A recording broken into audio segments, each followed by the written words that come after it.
देखिए, हम लोग सभी जानते हैं कि सुल्तानगंज धार्मिक पर्यटन में बिहार में सबसे महत्वपूर्ण स्थान रखता है और इसी कारण से हम लोगों की पुरानी मांग रही है कि सरकार सुल्तानगंज को पर्यटक क्षेत्र घोषित करे, श्रावणी मेला को अंतर्राष्ट्रीय या राष्ट्रीय मेले का दर्जा दे।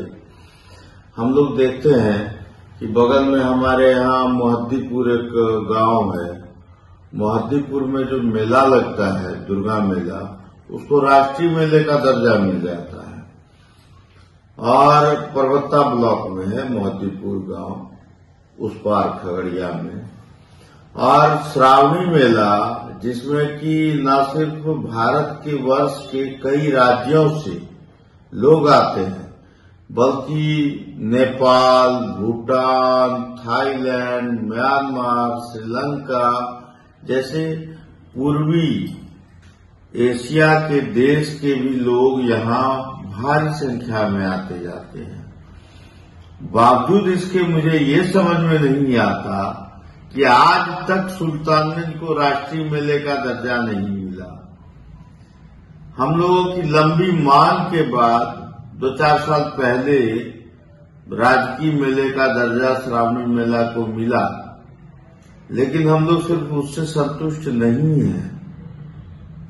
हमारे सुल्तानगंज का जो मेला है वह तकरीबन यहां से लेकर देवघर 110 किलोमीटर का मेला है।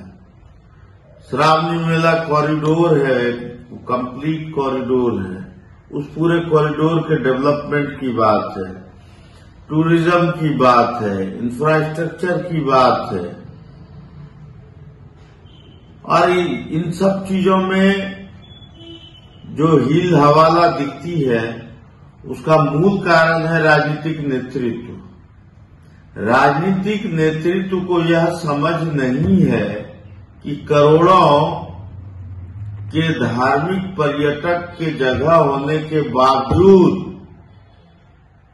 सुल्तानगंज को न तो पर्यटक क्षेत्र का दर्जा मिला, न ही इसके मेले को राष्ट्रीय मेले का दर्जा मिल पाया है अब तक। और अगर हम लोग आते हैं जीतकर, तो मेरा पूरा एक मिशन होगा कि सुल्तानगंज के श्रावणी मेला को राष्ट्रीय मेले का दर्जा मिले और सुल्तानगंज को पर्यटक क्षेत्र का दर्जा मिले।